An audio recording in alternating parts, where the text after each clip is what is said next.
I guess the formal introduction to Virginie will be popped into the chat, but I will just say this workshop is primarily due to Virginie's efforts and for putting up with people like me and a few others, and for stitching all of this together and to make it happen. And I think what motivated all of this to happen has been Virginie's personal interest in Holochain and driving her own learning process. And honestly, like, I think that's been quite infectious for all of us.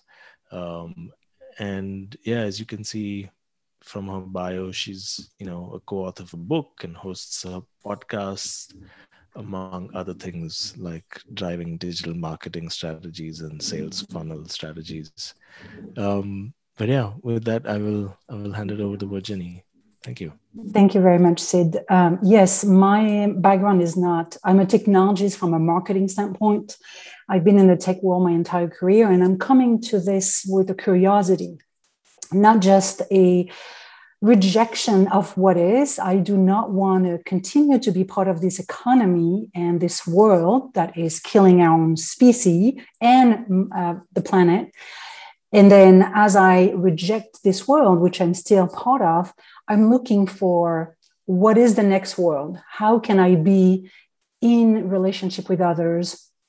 And I know that as an individual, my true power is daily what I eat, what I buy, and what I invest in. So I'm putting all my intention into building something new and no longer caring or looking or focusing on changing the existing system. So that's kind of how I came about, and I discovered Holochain, and I'm on that pathway of discovering what's next. So in this second part, the objective, we have two objectives. The first one is to introduce doubt and make you see something that might not have been visible until today. It could be a different story that paints a new reality. And the second objective is, as you start questioning your existing belief, we hope that you will find a liminal space in which you can become the artist of the invisible by creating something that doesn't yet exist. So let's begin with economics. And we'll start with the definition. Economics is a social science concerned with the production, distribution, and consumption of goods and services, and it studies how individual, businesses, government, and nation make choices about how to allocate resources. This is a definition, and I think it's important to start from what we know. I want to pause for a few seconds here to reflect on some words. Social science. Is that what you thought? And is that what it is? And also, making choices on allocating resources. What do you think of those allocations? And do you feel that you have a say on what is being allocated? Now, we are also being given a set of values that are being given as truth, almost inherited in a sense. So here are 5. We're being told that everyone's goal is to make choices that maximize their satisfaction when we talk about economics.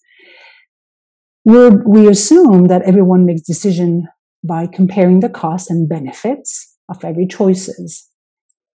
We learned that due to scarcity, choices must be made and we have to make trade-offs. We assume that every life situation can be explained and analyzed. And finally, when we are being taught about economics, we're being told that scarcity is the basic problem that gives rise to the economics. What I'm presenting here, and that I should have mentioned that at the very beginning, is that it's a thought process.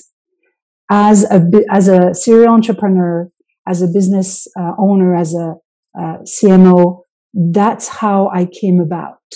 So I had to go back to what is economics? What is that world that I'm in? And so that's why we're starting with definition and values. Now, the same way that we're being given values, they are we're also being told that economics works with principle, and here are some of them. 1, economics is the study of scarcity. 2, this principle, scarcity, explain the price relationship between dynamic supply and demand, and market equilibrium is achieved when supply equals demand. Disequilibrium is when the supply of a good is greater than the demand, which drives down the price of good. The reason why I think it's important to start from what we believe is because when we change filters through which we see, our understanding also changes. So my question to you is this one. Is economics a social science per its definition? Or is it the creation of scarcity? Not the study, but the creation of scarcity. I want to share one story, which actually is composed in 2. It's the story of money. And I don't know how long ago have you sit in a class of economics and how money is created, but it's really fascinating. So the first story is the one that you've been told. This is the standard story by economics like Adam Smith. And it goes like this. We have evolved from gift to barter, to metal, to debt. So as we became civilized, we moved from gift to bartering, and then services popped up. Banks stored our wealth or coins in exchange of a fee. And finally, we moved away from hard money to promise, which are tokens of debt. And again, bank stepped in. Interestingly, there's another story. And this one is hidden and even controversial to this day. This is the story that brought David Graeber, the anthropologist. He wrote a book, and he says that story number 1 has it all backwards. The short story should be told with debt, metal, to barter. And he says that contrary to the history of money, debt is probably the oldest means of trade, with cash and barter transaction being later development. So the first recorded debt system was in the Sumer civilization around 3500 BC. Credit system originally created as means of account long before coins appeared in 600 BC. And barter, on the other hand, seems primarily to have been used for limited exchange between different societies. Now, why does it matter? 2 things comes to mind to me. 1, if the first story of money is in our history books is inaccurate, what other stories have we been told that is also inaccurate? And I'm just asking the question here. Second, the major argument of the book of David Graeber, which is the second story, is that the imprecise, informal community building relation with debt has only been replaced by mathematical, precise, firmly enforced debt through the introduction of violence, usually state-sponsored violence in some form of military or police. And to end on money, let's be clear on how our money is created today. I stayed, I went in a business school 20 years ago, almost 30 years ago, and I thought that banks were loaning money with some regulation. Well, it happens that we're not there anymore. So when paper currencies and non-precious coins were introduced, money evolved into what is called representative money. Representative money, for those who don't know, was backed by a government or a bank's promise to exchange it for a certain amount of silver and gold. I remember that. But in 1971, President Nixon decoupled the US dollar from gold, and that was the beginning when representative money became and was replaced by fiat money, which is issued as debt.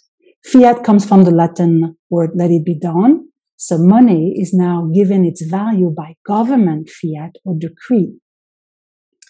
Of course, there's rules to prevent, or we're being told that there's rules to prevent that banks loan the same dollar infinitively, and those are called reserve requirement or fractional reserve banking in the US.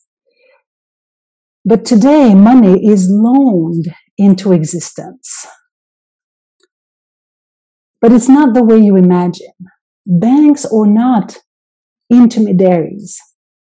They create new money when they give out a new loan. And here's how it happens. When you sign a loan contract, the bank says it's an IOU, which they buy, and they put it as an asset in their balance sheet. The bank owes you money. The trick, and that's the entire money supply engine that I've discovered, the bank records the same amount on their payable liability account on their balance sheet, but instead they bank deposit, which the legal concept of bank deposit doesn't exist. They just add more liability, and their banking license gives them the right to accept deposits. So they just invent new liability on themselves. In short, banks do not lend money. They simply create it from debt. And I'm going to share 2 videos in the chat if you'd like to explore more these topic of creation of money. And it's really important because as we look at the next economy, money is what drives the economy. So if we want to create a new world, a new economy, we have to understand the money creation. So as a conclusion, money is created out of thin air and controlled by a small number of people, banks and various financial organizations who decide who to give it to and what to fund.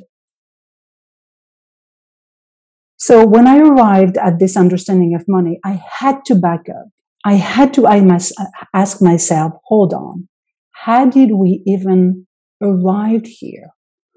We talked about economics being a social science based on scarcity. And we talked about how money, which has evolved into fiat, is made out of thin air by a small number of people.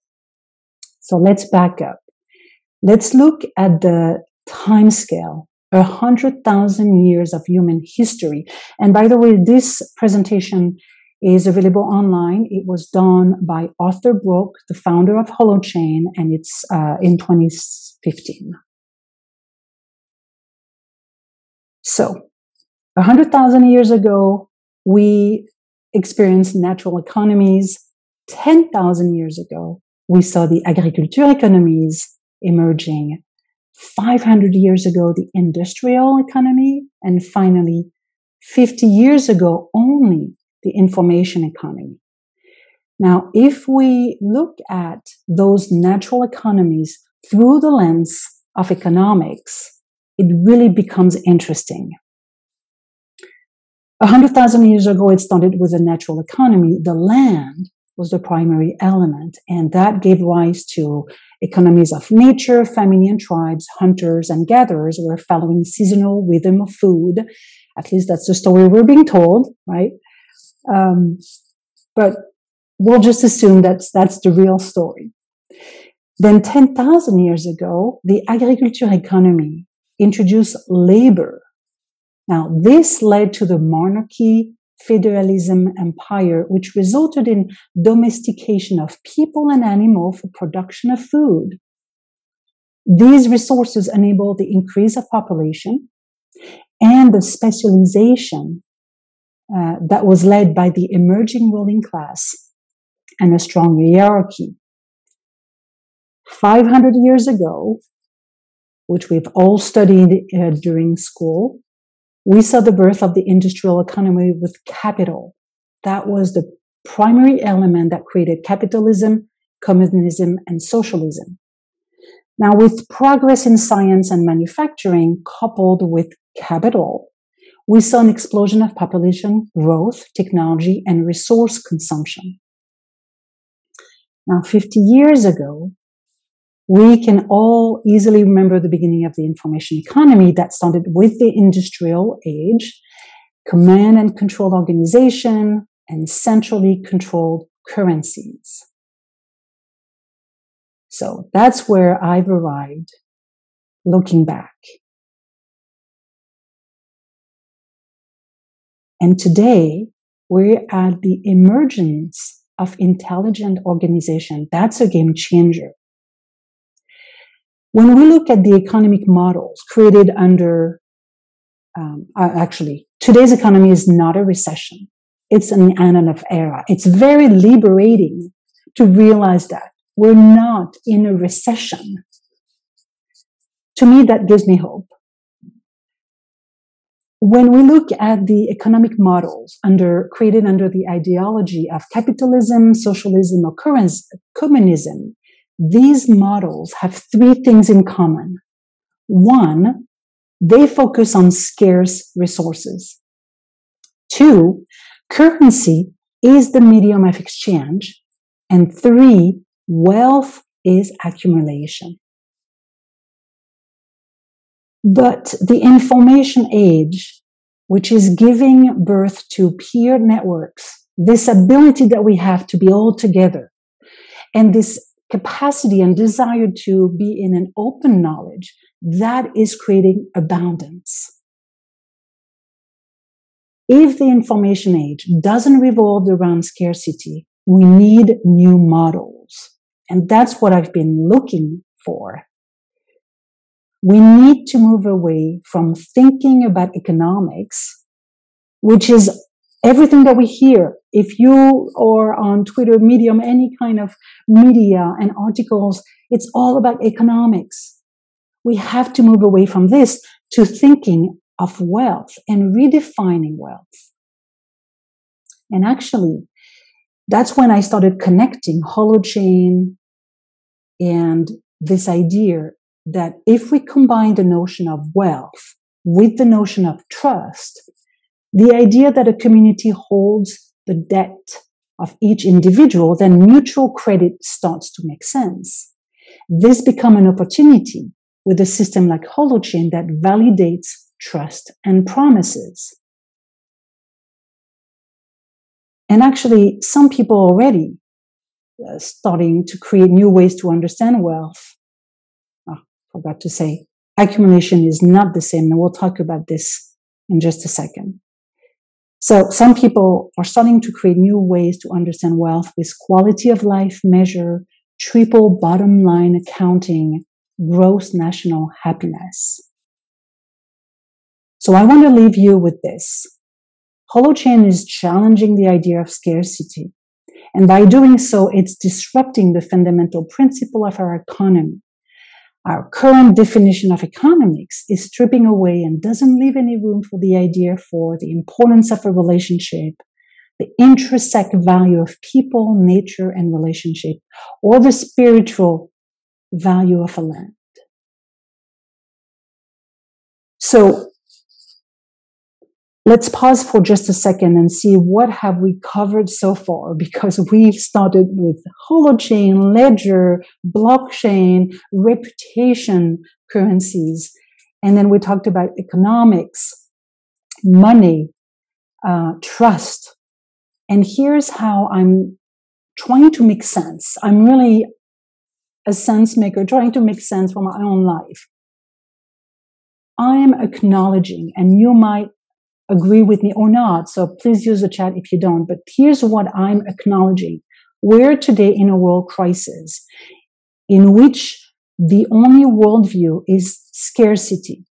We believe that we are in a finite world where we have to compete and control the resources.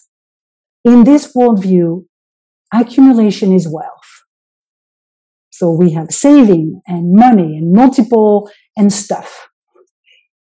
Money is used to exchange, and transaction defines relationship. I now understand that in our human society, debt is a promise first and foremost. It's a promise between two people. In order to make a promise, you have to trust the person. And for trusting individuals or others, or yourself, you have to be in relationship before you actually go into a transaction. That relationship is part of an ecosystem that needs to be taken care and be in consideration.